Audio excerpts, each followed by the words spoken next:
Boa tarde, gente, bem-vindos mais uma vez a mais um vídeo no canal. Hoje a gente decidiu inovar um pouquinho.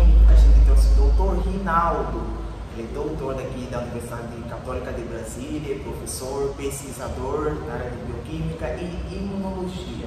Então hoje, com um tema assim, muito interessante que vocês pediram muito para mim no WhatsApp, a gente vai falar sobre doenças autoimunes. O que elas são, como é que desenvolvem, as perspectivas tecnológicas do mundo terapêutico, os avanços em biotecnologia. E hoje nós trouxemos aqui o professor Rinaldo, que é a pessoa certa, digamos assim.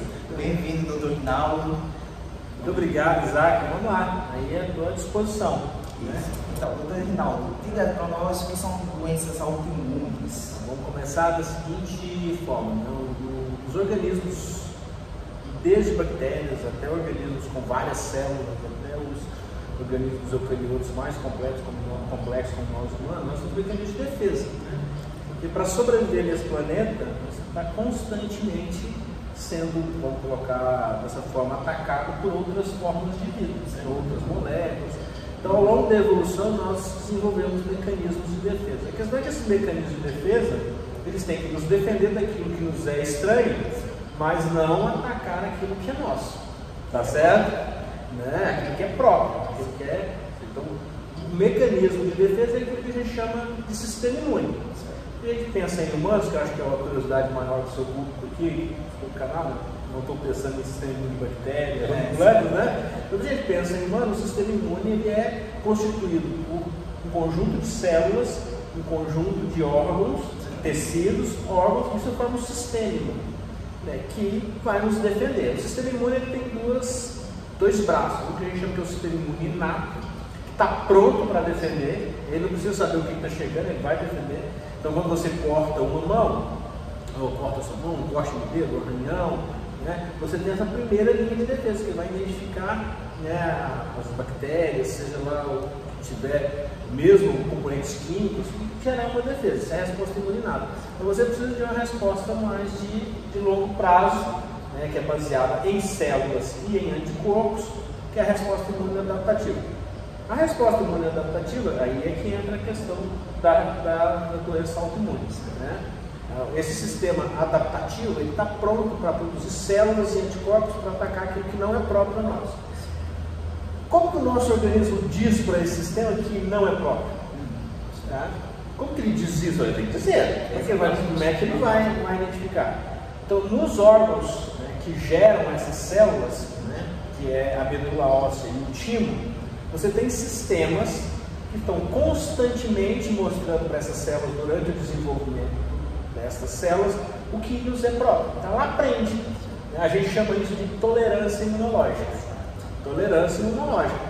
Né? Essa tolerância imunológica, que a gente chama de tolerância central, que é que acontece nesses órgãos, medula óssea e timo, né? Ela eventualmente deixa passar ali células que podem atacar aquilo que nos é próprio.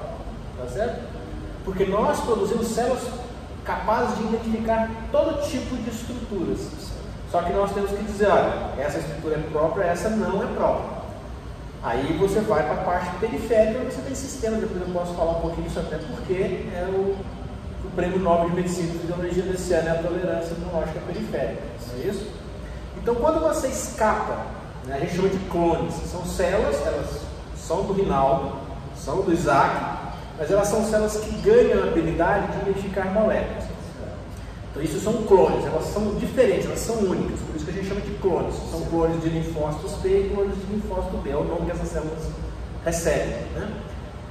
Clones que identificam o que é próprio, eles têm que ser eliminados.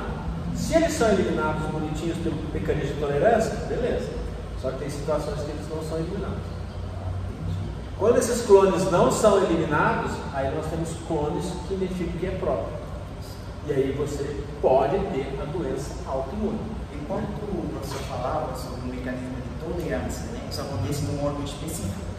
Exatamente, na medula e no timo. Então, os linfócitos B é na medula óssea e os linfócitos T no timo. Isso. E aí eu fui lendo e esse mecanismo, ele descreve esse mecanismo como muito seletivo, é controlado. E aí, o que faz que o organismo ou a medula óssea ou o timo fazer escapar essa célula? O que acontece ou não é conhecido? Não, você tem assim, algumas coisas nós conhecemos, poucas coisas, para ser bem sincero, a maioria não.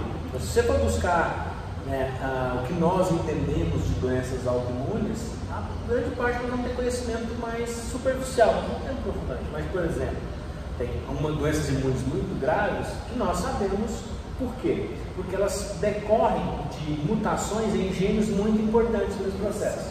Então tem um gene que é um gene muito importante, que ele é expresso no timo. Quando eu falo gene é expresso, é a proteína produzida no timo. E essa proteína ela a gente chama de fator de transcrição. Ele é uma proteína que ativa a expressão de outras proteínas. E quais são essas outras proteínas? São proteínas que são expressas em tecidos epiteliais ao longo do nosso organismo. Então, na verdade, o que você faz? Você tem uma célula no timo que fica mostrando para os linfócitos proteínas que são próprias nossas. Quando você muta esse gene, essa célula para de expressar essas proteínas. Aí, aqueles linfócitos T no timo perdem a capacidade de conhecer aquilo que é próprio. Você imagina que essa é uma doença muito grave, porque você vai ter múltiplos clones, tá, reconhecendo o que é próprio no seu organismo. Então, outras condições de doenças autoimunes, a base molecular, o conhecimento é menos compreendido. Mas algo que é necessário para que a doença autoimune aconteça é que você tenha esses clones autorreativos sangrando. Na verdade, assim, nós sabemos que muitos clones autorreativos são liberados no nosso organismo o tempo todo. Mas o que acontece é que você não tem todas as condições para que eles montem uma resposta contra aquilo que nos é próprio. Exato. De acordo com a explicação do professor, se eu quiser algo equivocado, Tranquilo. A doença autoimune ela pode ser não hereditária, adquirida e inata. Exatamente. Então você tem, exatamente, muito bem. Quando você tem doenças autoimunes, você tem algumas que a gente chama que são doenças mendelianas. O que significa isso? Significa que existe um gene, um pedacinho do nosso DNA, do nosso genoma, que tem uma variação que te torna você predisposto aqui. Então, uma doença monogênica. Nas doenças monogênicas, são doenças que a gente chama de base genética ou de um único gene, né? Ou doenças mendelianas é a maneira como a gente chama isso. A gente chama de doença mendeliana porque ela aparece na população humana sendo transmitida e segregando, que é o termo que a gente usa, semelhante ao que Mendel encontrou nas ervilhas. Essa é a ideia. Mas você tem a grande maioria das doenças, e essas são exceções, porque a maioria das doenças autoimunes elas são doenças complexas. Elas têm uma base genética, essa base genética normalmente envolve vários genes, tá certo? E elas têm também a contribuição de aspectos ambientais. Aí torna extremamente difícil você ter um quadro completo de quais são os fatores genéticos e quais são os fatores ambientais. Por que a gente sabe que tem um componente genético? Olha, porque você vê que é o seguinte, ela não transmite exatamente como o meio dizer o prazer, mas você vê que tem uma agregação familiar. Então tem uma família com psoríase, você começa a ver várias pessoas com psoríase naquela família. Tá? Você vê artrite reumática, tem várias pessoas naquela família. Então isso está dizendo para você que você tem um componente genético. Ele não é mendeliano. Não significa que você tiver aquele genótipo, aquela conjunto de variações, você manifesta. Porque você precisa do aspecto ambiental. E aí nesse tema que pode falar, olha, adquirida. Quer dizer, ela tem uma base genética, mas você precisa de um componente ambiental. Esse ambiental pode ser algo como uma condição de estresse, um químico, né? Outros micro-organismos, ou micro-organismos, infecções por micro-organismos. Você tem que somar vários fatores. Isso. Sobre o impacto do meio ambiente, do nosso genótipo, né? Digamos assim, material genético. Isso me lembra da epigenética. Qual é esse conceito? Como é que ele funciona? Será que eu já venho perceber? Não, sim. Veja, vamos fazer o seguinte raciocínio. Todo organismo, qual que é a base da vida nesse planeta? Você ter um ácido nucleico, que é o DNA, né? Para vírus pode ser RNA também, né? Mas vamos deixar os vírus aqui. Vamos pegar, você tem o DNA, esse DNA codifica para um conjunto de proteínas, essas proteínas levam reações bioquímicas esse conjunto de reações bioquímicas formam processos fisiológicos é o Isaac e o Rinaldo. Tá certo? Então, nós somos evidentemente genéticos, porque a nossa expressão de proteínas que faz com que o Rinaldo seja o Rinaldo, o Isaac seja o Isaac, começa lá no DNA. Acontece que nós também, o nosso repertório de proteínas, ele também é modulado pelo nosso contato com o ambiente. Agora veja bem, como que o ambiente modula a expressão de proteínas se toda proteína é codificada pelo DNA? Ora, o ambiente tem que atuar no DNA. Com certeza, o DNA está no núcleo. Aí são proteínas que interpretam os sinais do ambiente e modificam o meu DNA, mas não modifica a sequência, modifica quimicamente o DNA. Então, tanto é que quando você fala genética, a gente fala, a unidade de ação da genética é o DNA. Certo. A unidade de ação da epigenética é a cromatina. O que é a cromatina? A cromatina é o DNA mais proteínas dentro do núcleo, principalmente histonas. Essa cromatina, para que ela possa expressar proteínas, ela codifica RNAs, esses RNAs vão ser produzidos em proteína, tá certo? Isso é um código genético. Ela precisa estar em status de compactação que permita que toda uma maquinaria proteica leia o DNA, produza RNA e esse RNA se transforma em proteína. E essas modificações químicas na cromatina são muito importantes em modular isso. Então, os sinais do ambiente, que você come, o estresse, eles são capazes de... Lógico, o estresse diretamente não, o estresse libera hormônios, certo? Esses hormônios interagem com proteínas e essas proteínas modificam a cromatina.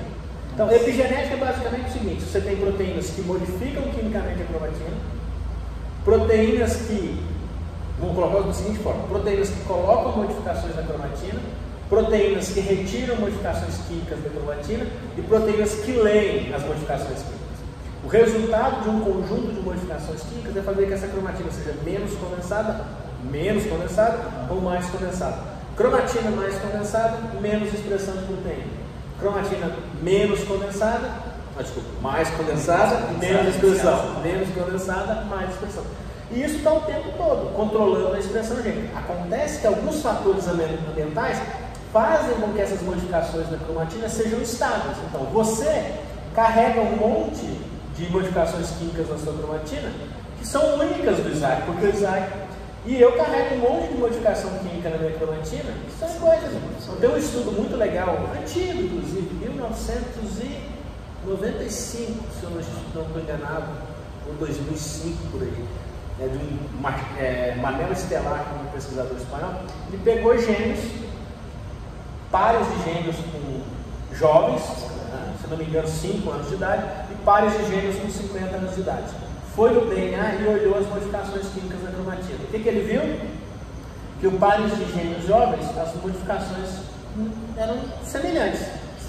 Os mais velhos, você tinha modificações químicas muito díspares. Aí eu brinco com os meus alunos aqui na Católica, quando eu estou ensinando isso em genética, que na verdade as marcas genéticas, elas refletem a sua experiência de vida. Tá certo? Porque é o que você viveu. Então, a epigenética, lógico que a gente não tem como interpretar, pegar o DNA de todas as células do Isaac, isso aqui são marcas por causa disso, daquilo. Não tem. Mas definitivamente, eu sei que você não nasceu no Brasil, certo? Você é de Angola. Se você estivesse na Angola, certamente você teria marcas epigenéticas, porque as experiências lá seriam diferentes das experiências que você vive desde que você veio do Brasil. Certo? Isso te molda. O que acontece é que talvez alguns fatores ambientais, a gente não sabe direitinho, mas alguns fatores ambientais também vão casar com a doença autoimune. Alguns fatores ambientais modificam a nossa cromatina, modificando o repertório de proteína, nos tornando mais predispostos à doença autoimune. Então, assim, a epigenética soma aos fatores genéticos e ambiente. Toda vez que você ouviu falar, uma condição fisiológica do ser humano tem um papel do meio ambiente. O meio ambiente não atua no vácuo, a não ser você colocar a mão dentro de uma chama de fogo, vai queimar, já que são mas daquilo que a gente diz que diz respeito à expressão de proteínas, não, isso diz respeito à epigenética. Isso que a gente chama de epigenética. Aí alguns autores não gostam muito, porque eles falam, olha, aquilo que é epigenético e muda a expressão gênica sem ser estável, ou seja, uma célula transmite para outra, isso é só a regulação da expressão gênica. Alguns autores gostam de definir a epigenética como aquela modificação na cromatina que é estável ao longo de várias gerações da célula. Mas isso é uma questão conceitual. Hoje, na verdade, a maioria dos textos que você lê, a gente tem modificação química na cromatina e a gente chama de epigenética. Né? Exatamente. É possível alguém desenvolver uma doença autoimune, mesmo se não tiver um árvore familiar como esse registro? Claro. Sem predisposição genética? Até porque você pode ter até uma questão genética nessa família, mas aquela pessoa é que teve os fatores ambientais que permitiram que aquilo desenvolvesse. Então, assim, nos outros membros. Isso acontece com muita frequência no câncer. Veja, vamos pegar o câncer porque esse é um paradigma interessante. Todo câncer é uma doença genética. Eu não sabia não. Porque todo câncer depende de que você tenha mutação no DNA. Se tem mutação no DNA, é genética. Agora, talvez, na hora que rodou na sua cabecinha aí, é porque nem todo câncer é hereditário. Hereditário é uma coisa. Hereditário é quando eu consigo estabelecer essa condição clínica sendo transmitida ao longo das gerações e inclusive estabelecendo padrões. Uma pessoa que é dominante, uma pessoa que é recessiva, ligada ao X, dominante, ligada ao X recessivo. Né? Mas eu posso ter condições com cânceres que aparecem esporadicamente no indivíduo da família. E é genético. Até porque você tem mutação. Câncer é uma doença somática. Ele acontece nas células não nas células da linhagem germinativa, não em mutações que você carrega. Né? Nas doenças autoimunes, nós não sabemos, isso é uma questão que é em interrogação, nós não sabemos o quanto a variação somática contribui para essas doenças. Me custa acreditar que ela não contribui. Deixa eu explicar para quem vai ver o vídeo, porque talvez fique meio complexo. Pensem comigo. Todos nós somos da união de um gameta do pai e da mãe. Então você tem 23 cromossomos aqui e 23 cromossomos aqui. Ou seja, 23 duplas S-DNA, 23 duplas S-DNA. Juntou, certo? O seu pai e a sua mãe já tem variações nesse genoma, que eles carregavam. Mas durante a formação dos gametas, tem que replicar o DNA. Então incorpora um pouquinho mais de variações. Então veja, eu já falei de duas camadas de variações. A primeira camada, o que já estava presente nas células germinativas do pai e da mãe. Segunda camada, aquelas que surgiram durante a replicação. Só uma dúvida, desculpa, pode falar. Essas variações não necessariamente são patológicas. Não, a grande maioria não. Na verdade, a grande maioria não são patológicas, são neutras. Né? Muito embora tenha uma conduta variação, elas podem não ser patológicas, mas lembra, a variação no DNA contribui para a nossa variação não só patológica, a nossa variação normal. Olha, nós somos diferentes, não somos? Com certeza. Por que nós somos? Mas nós dois somos humanos, não somos? Com certeza. Temos genomas humanos, não temos? Mas somos diferentes. Por quê? Porque você carrega um conjunto de variações que são únicas nos Isaacs, e eu carrego um conjunto de variações que são únicas. Então, quando você tem então, essas variações que estão aí na população, a cada espermatozoide, a cada ovócito que gera um novo indivíduo, você incorpora um pouquinho mais de variações. Tá certo? A maioria neutra. Algumas vão contribuir para variações normais. Eventualmente elas podem levar a variações patológicas. Tá certo? Quando isso acontece, a gente chama de variação de novo. Ela surgiu pela primeira vez. Isso é muito comum em doenças dominantes, quando você tem uma variação de novo. Hoje, com as técnicas de sequenciamento de DNA. Então, se você tem isso, são chamadas, não são doenças autoimunes em si, mas tem um conjunto de doenças, para a gente não fugir do sistema imune, que era o papo aqui, que são as chamadas.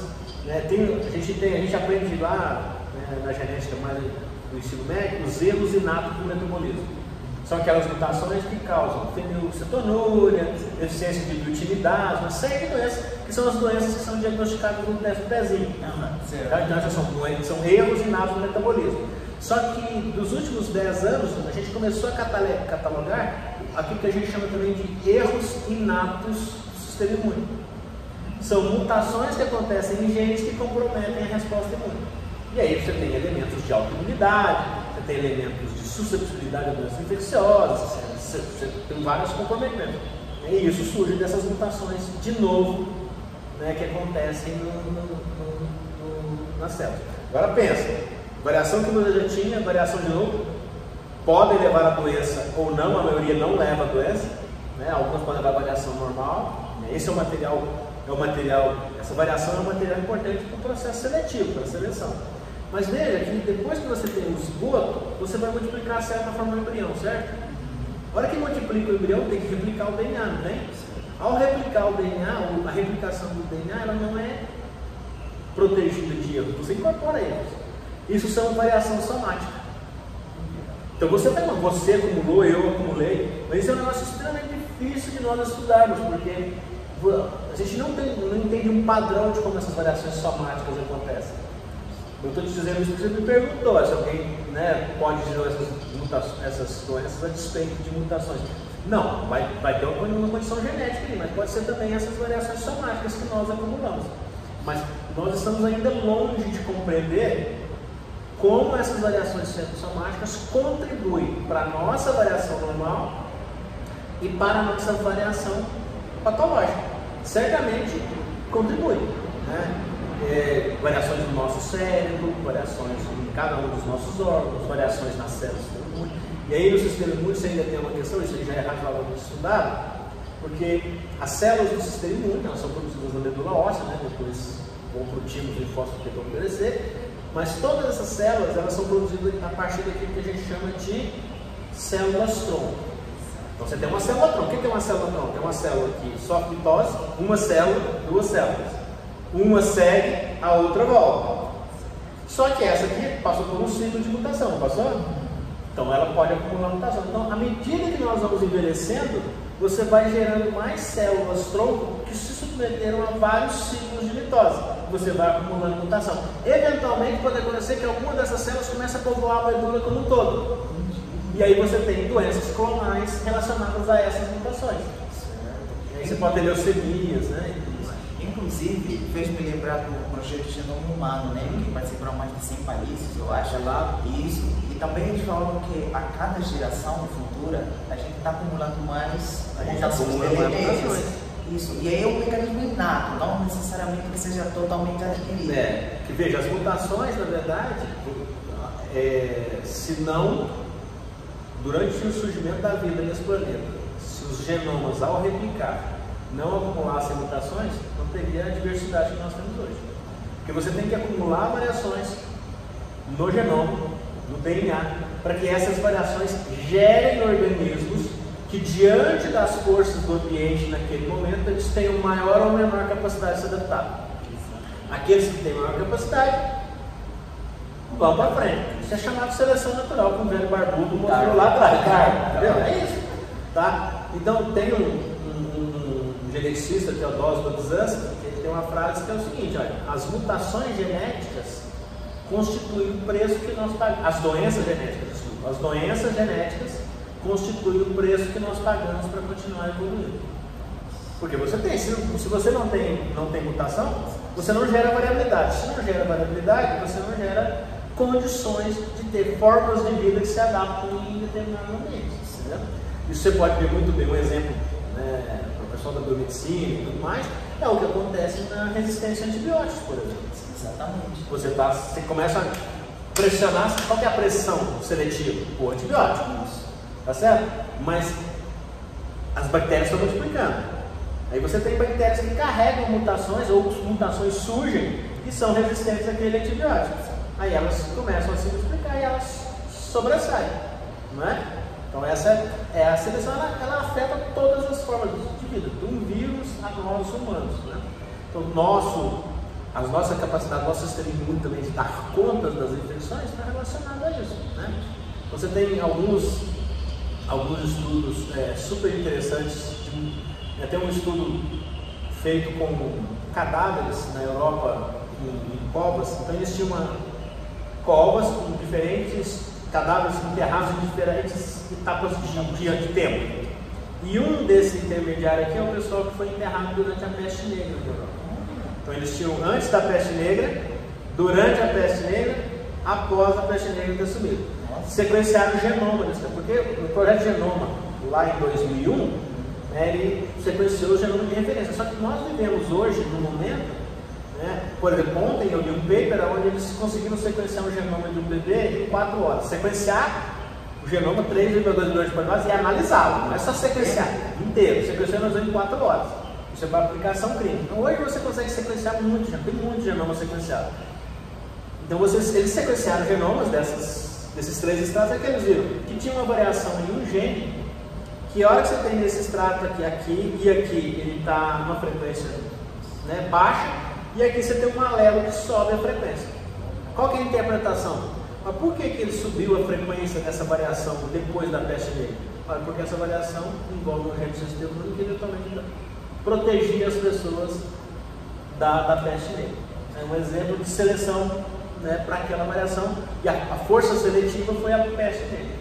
Quando você fala da localização frequência dos alelos, você fala da localização do cromossomo, é isso? Não, o alelo é um termo que a gente usa para referir a variação no genoma, pode ser qualquer tipo de variação.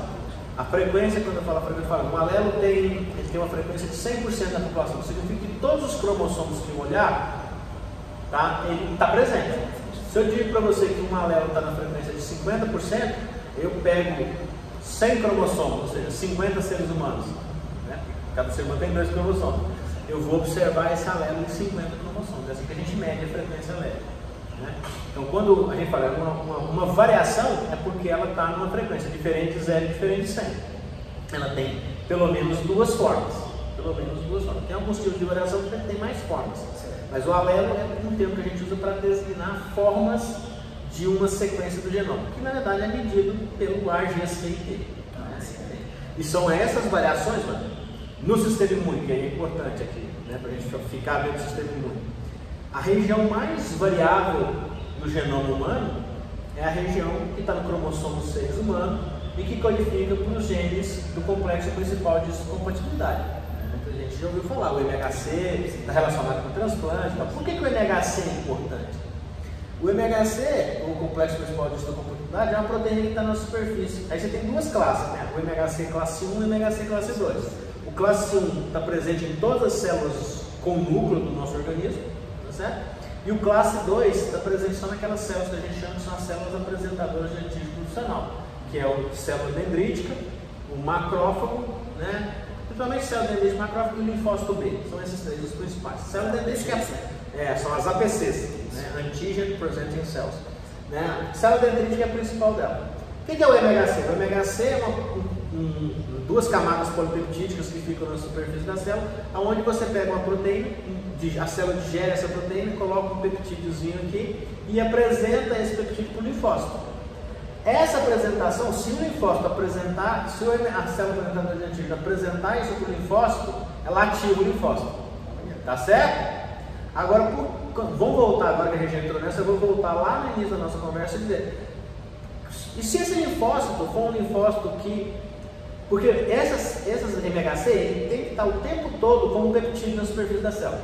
Não só quando você tem um agente infeccioso. Então, a maior parte do tempo, o MHC está com peptídeos próprios do seu organismo.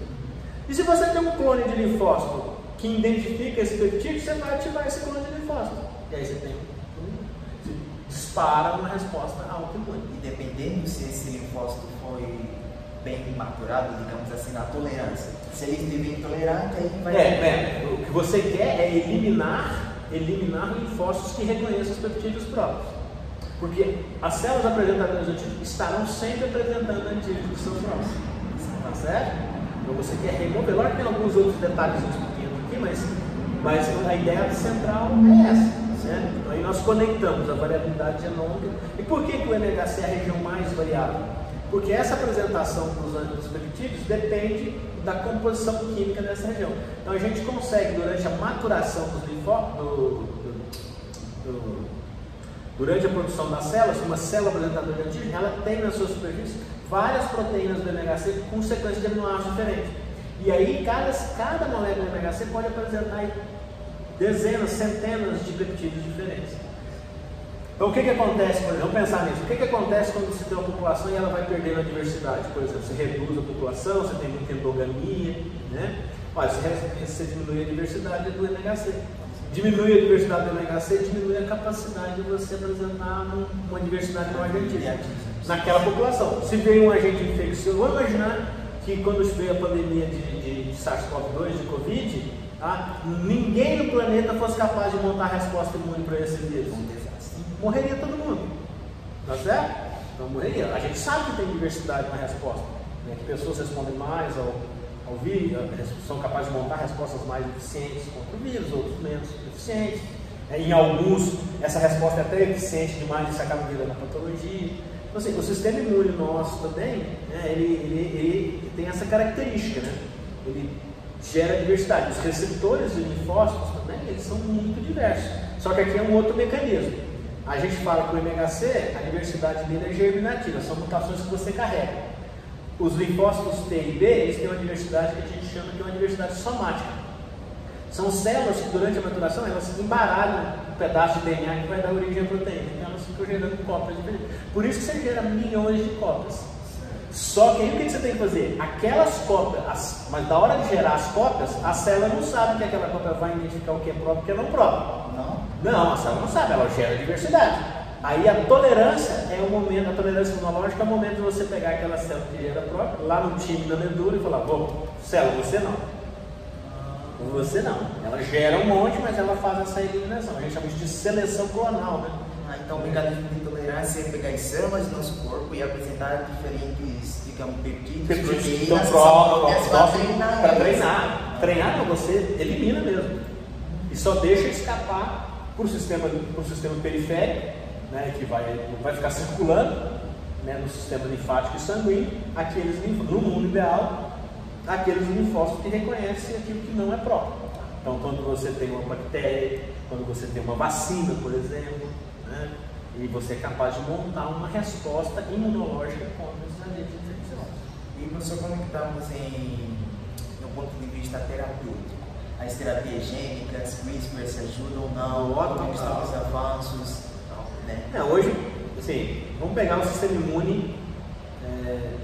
Lógico, o sistema imune, nós humanos, nós modulamos o sistema imune como terapia. Vamos começar lá atrás, depois a gente chega no top. Pensa bem, nós aprendemos a fazer isso com as vacinas lá atrás. O que é uma vacina? A vacina é eu estimular o sistema imune de uma maneira controlada para que aquele sistema imune monte uma resposta contra uma bactéria, um vírus, seja lá o que for, tá certo? Vamos fazer um salto então lá no final do século XIX, das vacinas para hoje. Né? Hoje, como a gente conhece molecularmente bem mais o sistema imune, como ele funciona, isso abriu a possibilidade de você brincar no sentido de manipular o sistema imune, né? Para que você conseguir utilizar esse conhecimento para gerar terapias. Né? Então, por exemplo, você pode fazer hoje no câncer, as duas terapias de ponta para tratamento de câncer hoje envolvem o sistema imune, que é as drogas de ponta de checagem, né? Que é os anti-PD, anti-PDL1 e anti-CTLA4, são anticorpos, proteínas ou outras moléculas, principalmente anticorpos, que se ligam a essas proteínas. Isso é chamado de imunoterapia. Tá? Porque o que o tumor faz? O tumor, né, ele é capaz de fazer com que o que são esses pontos de checagem? O sistema imune, ele parece um trem descarregado. Quando ele começa, ele vai acelerando, O que aconteceria se um trem, um carro, numa linha reta, ele começasse a acelerar e não tivesse freio, ninguém parasse? Ele vai, em algum momento, ele vai se destruir, certo? Com certeza. O sistema imune funciona muito parecido com isso. Então, mas você tem sistemas. Os pontos de checagem são sistemas que fazem isso. Diz, tá bom, sistema imune, agora vamos parar? Vamos parar? Só que o que o tumor faz? O tumor aprende, não é que o tumor sabe disso. O tumor tem genomas que ele vai lá e faz o seguinte: as células, vamos expressar moléculas que freiam o sistema imune. Então ele vai lá e faz isso. Então as células não conseguem atacar o tumor. Aí, o que a imunoterapia é? Eu uso moléculas que bloqueiam essas proteínas que freiam o sistema imune. Então, na verdade, o que eu faço? É como se tá bom. Imagine que eu estou lá com o meu cachorro, o cachorro está olhando um pedaço de carne ali e ele vai lá, não vou lá comer. Aí eu crio algo que eu permito que ele veja aquilo. Então você solta o sistema imune vai e ataca a célula tumoral. Isso é chamado de imunoterapia. Né? E o segundo ponto, né, você usa uma outra tecnologia também, e modula o sistema imune, é que você pega células do indivíduo, tiram essas células, linfócitos, hoje você manda para os Estados Unidos, eles vão fazer com que essa célula expresse uma proteína na superfície dela, e essa proteína vai permitir que essa célula identifique o tumor e aí ela ataque o tumor. Isso é chamado as CAR-T cells, que é CAR-T, é C-A-R-T, que é Chimeric Antigen T-Cell Receptor, né? Então são as células com antígenos quiméricos. Quimérico, você mistura sequências de diferentes proteínas que tem um propósito. O Brasil hoje, se não me engano, temos 11 terapias dessas já aprovadas. A maioria para hemato-oncologia. Mas estão encaminhando. Não, então assim, estão bem, a gente tem essas terapias, foram aprovadas, a Anvisa aprovou e o pessoal está usando, só que são terapias ainda muito caras, né? Então eu chamaria esses dois pontos, e aí você usa nessa questão da edição do genoma, você usa também CRISPR lá no laboratório para gerar essas sequências e tudo mais. Então assim, o uso do conhecimento molecular para gerar terapias para as doenças do sistema imune, né, para o câncer, estão bem avançados, né? Por exemplo, agora, acho que vai ter um boom muito importante, porque o prêmio Nobel desse ano foi do pessoal que identificou os linfócitos T reguladores, que também é um freio. Então, os linfócitos T reg são linfócitos que também freiam o sistema imune. Então, na verdade, foi dois grupos. Um grupo que identificou as células, um grupo que identificou a proteína que faz com que o linfócito vire T regulador. Os TCD4 também tem isso. O linfócito T reg você tem os linfócitos T, são linfócitos T CD8, linfócitos T CD4 e os T regulatórios, tem marcadores de perfil diferentes. CD4 vão ser efetores para a resposta imune humoral e celular, os linfócitos TD8 fazem parte também da resposta citopótica, que é uma resposta celular. E os linfócitos T reg, T regulatórios, eles regulam essas células, eles freiam. Agora, olha que interessante, se eu consigo dominar essa tecnologia, eu usar T-regs que sejam capazes, por exemplo, de frear clones autoimunes. Então, seria uma alternativa que tem gente investigando. Né? Então, tem doenças que têm a capacidade de inibir ou inativar as funções do terceiro regulator, né? Também, sim. Também. Né? E aí, o que acontece se você não tem os T-regs? Aí você tem uma hiperreatividade do sistema imune. Lembra, o sistema imune ele tem que funcionar no meio. Ele nem pode funcionar de menos, nem de mais. Os sistemas vivos, né, vamos pegar o sistema humano, ele tem mecanismos para fazer isso. A homeostase sempre. Então, ao longo da evolução, que é a grande força que faz com que você tenha um conjunto de proteínas para que as coisas operem dentro de um intervalo de saúde, que é a homeostase. Né? E que elas não saiam desse intervalo. O sistema imune também tem que funcionar dentro do estágio de homeostase. Né? Ele não pode nem caminhar para uma baixa reatividade, né? Você se torna suscetível a infecções, né? O sistema imune é importante para a eliminação de células tumorais, que predispõem a câncer, né? E nem mais. A gente pode falar nisso nas imunodeficiências que são adquiridas, né? Como imunodeficiência por HIV, por exemplo. Então, você destrói os clones de linfócito T, então você faz com que esse sistema não funcione adequadamente. E você tem reações também onde o sistema imune funciona de maneira, são hiperreativos, né? Aí você vai ter também condições clínicas associadas a isso. Então, infelizmente, o pessoal que padece de uma doença autoimune é pouca sorte, digamos assim, vamos falar mais é pouca sorte. Assim, na verdade, eu acho que cada um de nós é uma amostragem única do ponto de vista genético, vamos colocar desse jeito, certo? E, infelizmente, para gerar os mecanismos que geram essa amostragem, né, eles não são capazes, né, de predizer se isso é ruim ou bom, eles geram. E aí, infelizmente, e aí sim, a gente tem que dizer que é uma questão de sorte do mecanismo, algumas pessoas vão sofrer, né? E como você tem, desde lá das alterações cromossômicas e as síndromes, Down, Turner e todas essas síndromes, até você ter as doenças autoimunes, né? Então, assim, obviamente, esse mecanismo que gera tudo de novo, a gente vai ter muita dificuldade de antecipar, né? Então, vamos chamar no mundo novo aí para frente, nós vamos ter que discutir isso eticamente, Ele é importante. Eu tenho uma avaliação genética segregando uma família, ou seja, sendo transmitida na família, associada a uma doença autoimune. Aí, eventualmente, no futuro, talvez nós temos tecnologia, como CRISPR ou outros sistemas capazes de fazer edição genômica em crianças, que é algo que um chinês fez lá, a revelia de toda a comunidade científica. Ele foi preso. Engraçado agora, eu estava lendo hoje, uma canadense, ela é chamada a Barbie da genética, assim, ela tem empresa e tudo, e ela se diz, né, que ela diz que ela foi namorada desse chinês, e ela hoje está repercutindo aí no site de notícias de ciência, porque ela está na hora de a gente discutir também a edição gênica em bebês mais abertamente. Mas eu entendo que a gente ainda não tem a tecnologia que minimize os riscos, tá? Você fica, mas já existe um risco, existe, mas é o risco da natureza de surgir mutações. A partir do momento que você dispõe aí lá e manipular o genoma de um embrião, né, com uma tecnologia que a gente não conhece ainda os riscos, a consequência está diretamente associada à nossa responsabilidade. Seria, por exemplo, se você também pegar uma mãe, expor ela a uma radiação ionizante qualquer e depois também é um crime.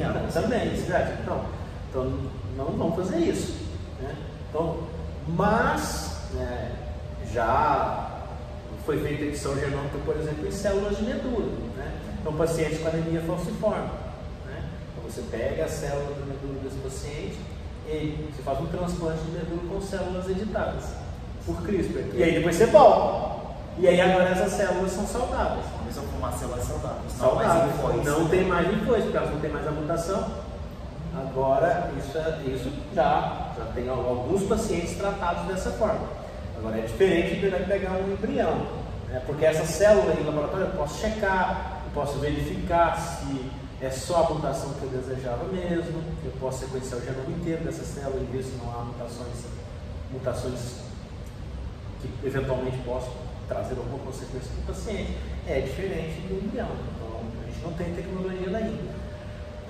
Então, naquelas mutações que envolvem a medula, é um bom caminho. Músculo, o pessoal tem feito edições genômicas também em genes que envolvem músculo, porque você pode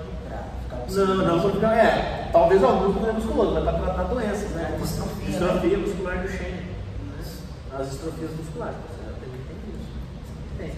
Então, assim, a tecnologia está caminhando, né? Agora, muitas vezes as pessoas têm pressa com a questão tecnológica e tudo, mas a ciência tem que ter paciência, né? Você não pode correr riscos desnecessários, né? Todos os pesquisadores, muitos pesquisadores que ao longo da história tentaram correr riscos desnecessários com o anseio de obter resultados e desprojetá-los, acabaram, pelo menos dois, um para estava usando a terapia gênica lá no final dos anos 90, ele acelerou todo o processo, perdeu o paciente, fez com a pesquisa de terapia gênica atrasasse 10, 15 anos. Porque aí as regras ficaram muito mais rígidas. Tá? Esse rapaz agora, o chinês, que fez, esqueci o nome dele agora, ele também fez esse trabalho, ele certamente também trouxe um atraso. Né? Ao invés de ele tivesse trabalhado paulatinamente. Então, a ciência tem que ser feita de qualquer área de maneira segura para vocês. Também falar no lado do aconselhamento genético. Tem muita gente que se forma nessa área, né? No aconselhamento genético. Por exemplo, a Angelina Jolie, ela foi aconselhada a ter as mamas, porque a mãe da mãe dela teve câncer de mama, a mãe dela teve, e ela retirou as mamas. Mas eu acho que ela chegou a fazer também testes genéticos que ela tinha mutações de alta penetrância, que a gente chama, né? Então, se você tem a mutação de alta penetrância, o que é alta penetrância? Significa que você tem a variação para desenvolver uma doença e a probabilidade de você desenvolver é muito alta. Tá? E aí você é uma avaliação sem fazer com seu médico, né? Então, o aconselhamento, hoje, seu público talvez tenha muita gente da biomedicina, né? É uma área importante. Então, só que você não faz aconselhamento genético hoje desligado das técnicas genômicas. Então, isso aí eu ministro aqui para os meninos da medicina, uma disciplina chamada genética médica. Mas eu falo que a gente deveria mudar o nome, deveria ser medicina genômica, e não genética médica. Porque ela é uma disciplina centralizada no genoma. Por quê?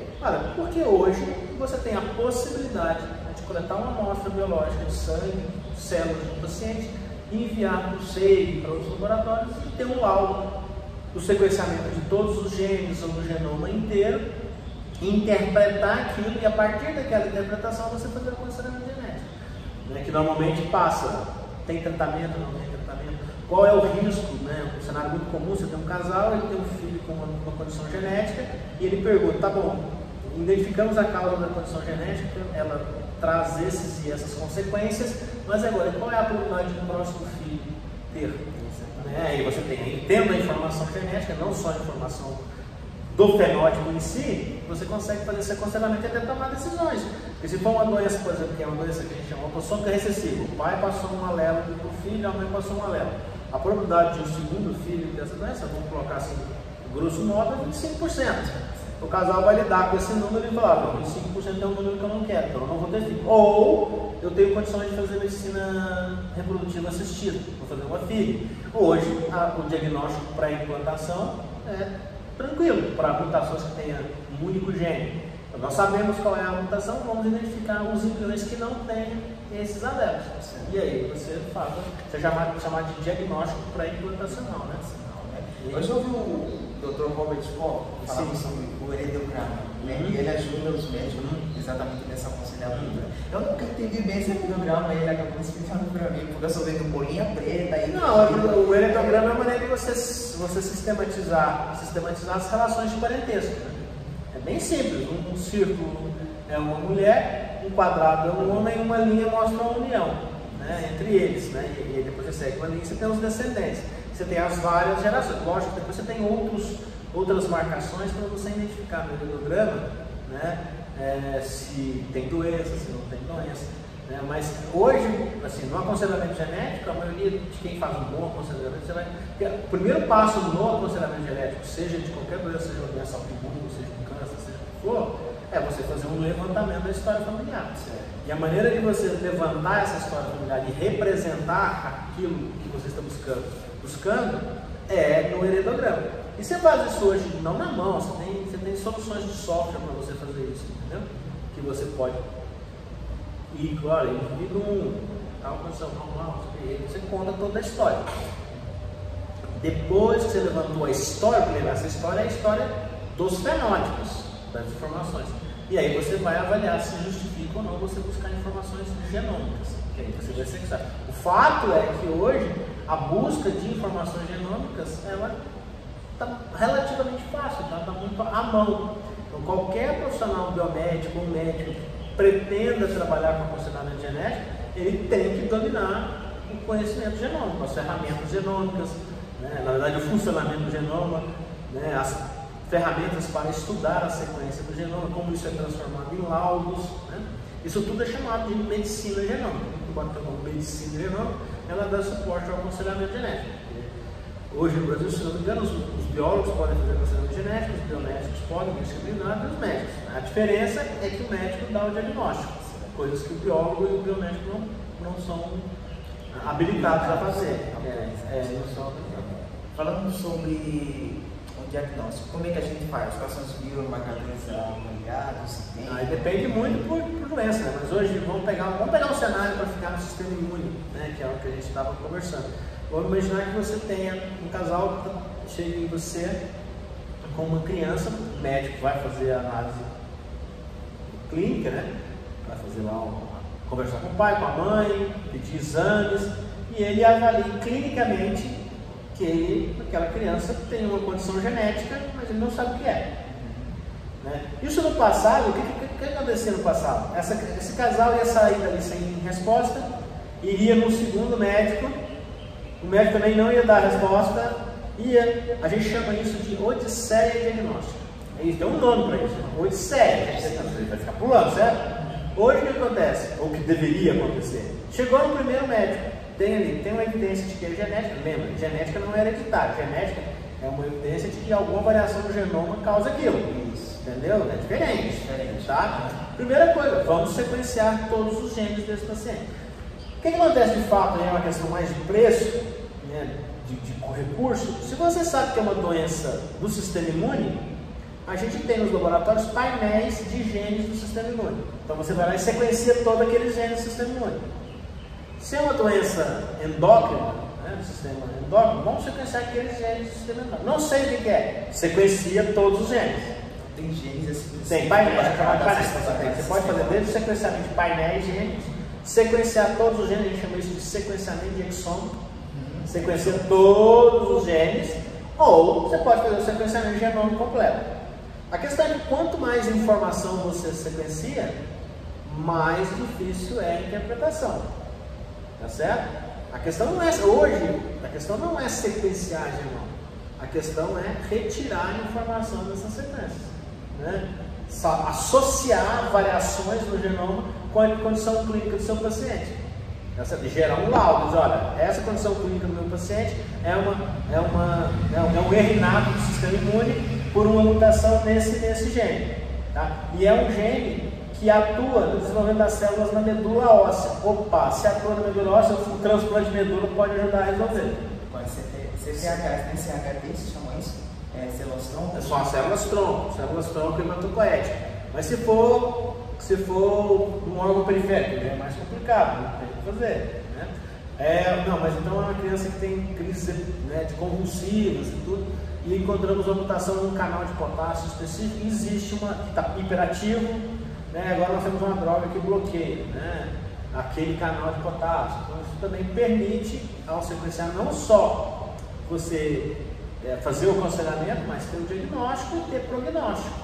Então, na verdade, a gente pode, nem sempre é assim. O diagnóstico genômico, que a gente chama, o sequenciamento genômico, ele pode te permitir o diagnóstico, tendo o diagnóstico você faz o prognóstico, com o prognóstico você faz uma decisão terapêutica. E depois você pode fazer o aconselhamento genético da família. Né? O sequenciamento genômico hoje é uma ferramenta imprescindível, né, para esse diagnóstico de um conjunto de condições clínicas que até 10 anos atrás, 12 anos atrás, eram crianças que ficavam por aí, no limbo, né? Principalmente dessas doenças genéticas, mas que são raras na população. Sejam doenças autossômicas recessivas, onde os pais são portadores, seja aquelas doenças onde o pai e a mãe não têm um alelo, mas o alelo que leva a doença surgiu durante a gametogênese do pai e da mãe, né? Que são as doenças de novo que a gente chama. Então isso hoje é uma evolução, assim. Por que a gente precisa ensinar isso na universidade? Né? Eu brinco com os meus alunos de medicina, eu preciso ensinar isso para vocês porque o SEIMI está oferecendo esse serviço. Né? O laboratório está aqui do lado, eu uso o SEIMI, não tem patrocínio do SEIMI nem nada, mas é porque é um laboratório nosso aqui em Brasília. Então se você entende que um laboratório clínico oferece um exame e eu, médico ou biomédico, não estou antenado naquilo, tem um descompasso, não tem? Com certeza. Porque o profissional que está formando hoje, ele tem que estar par e passo da tecnologia que os serviços, sejam hospitalares, laboratoriais, estão oferecendo. Bioinformática. Bioinformática, muito. Isso aí. Os médicos não entram muito na área da bioinformática, então é um bom espaço para os biomédicos, né? Utilizar essa análise de dados, interpretar esses dados e gerar o laudo, né? Para que o médico, diante daquele laudo, ele saiba ler aquele laudo e tomar lá qual é a decisão terapêutica dele. Muito bom. Vamos para as últimas 4 questões, são bem tranquilas. A primeira é como é que se dá o mecanismo de, digamos assim, não sei se é intolerância. Por que o pessoal com anemia falciforme não consegue desenvolver malária? Isso. Por que não? Isso é bom porque, na verdade, isso chama, na genética a gente chama isso de seleção balanceada. Tá? Então hoje a gente sabe, inclusive, que essa mutação que leva a anemia falciforme mais comum, que é no gene da hemoglobina, da hemoglobina beta, ela surgiu na África 2.700 anos atrás. Tá? Então vamos pensar assim, ela surgiu no indivíduo, lembra? É um evento único. Tá? Então todo mundo que carrega um pedacinho do seu cromossomo com o gene, com o alelo da hemoglobina beta que está associado à anemia falciforme, ele é um parente desse indivíduo lá na África que estava lá 2.700 anos, que era filho de alguém que durante a gametogênese dele pôs essa mutação. O fato é que essa mutação, essa configuração da hemácia, torna mais difícil que o plasmódio se estabeleça dentro da hemácia. Então os indivíduos que são heterozigotos, tem uma hemácia falciforme e a outra não, tá certo? Eles não sofrem da condição da anemia falciforme, que é a dificuldade de transportar o oxigênio, mas sofrem menos da malária. Por isso que a gente chama de seleção balanceada. É um tipo de seleção onde você privilegia os heterozigotos. Vamos colocar assim, acho que não é assim, mas os homozigotos que têm anemia falciforme têm muita dificuldade de sobreviver por causa da dificuldade de transportar o oxigênio. Os homozigotos normais aqui, muita dificuldade de sobreviver nesse ambiente, porque tem a pressão seletiva do plasmódio, e os heterozigotos sobrevivem. Por isso é chamado de seleção balanceada. Uma outra questão é que eu estava acabando de esquecer. Seu Badri, eu tenho alguém muito próximo que tem artrite. E aí eu gostaria que vocês passassem um pouquinho. Né? Sim. Não, a artrite é uma doença autoimune, não são anticorpos,